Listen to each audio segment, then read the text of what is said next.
Welcome to the second section of the course. In the previous section, we created a GitHub repository and moved our application there. In this section, we will dive into Azure.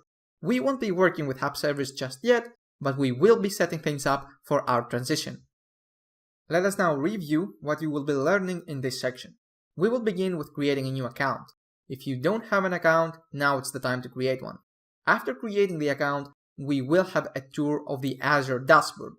We will create a research group for our project and then move on to create a MySQL database in Azure. We will secure the database using firewall rules, and after that, we will connect to the database server using a MySQL client. Enter Azure. It's time to create an account and get the ball rolling. In this video, we will create an Azure account and also activate the free trial that gives us $200 in free credit for 30 days. Enough for you to try out Azure and experiment before moving to a paid subscription for your projects. Here's the Azure homepage, where you can click on Start Free and begin setting things up. If we again click Start Free, you see that you get 12 months of free services. By free services, they mean specific services that are provided for free for 12 months, and you also get a $200 credit for use within the first 30 days. I'm going to specify my email address here. You need a Microsoft account in order to sign up for Azure.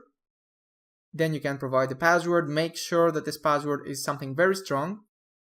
And it's also a good idea to also set up some form of two-factor authentication after you create your account. And here you are. You can see in the top header that we start with the 170 euros, which equals $200 in credit.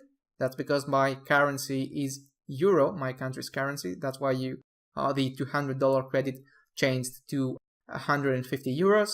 I can provide the email address, a phone number.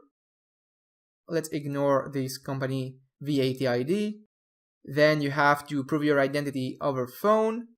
You just enter your phone and a message will be sent over to you. And after setting your credit card, you can agree to the terms. One side note here, just because you enter your credit card details doesn't mean you will ever be charged. You won't be charged. The credit card is used for identity verification processes. And as you can see, I will be rejected by Azure because I already have an account. They knew that because of the credit card I inserted, that I'm already using it for another account. Therefore, they blocked me from moving on. So just so you know that this is the only reason why you are providing a credit card here. You won't be charged unless you upgrade your subscription when the trial period ends. If you follow these steps correctly and provided the required information, you should now have an Azure account.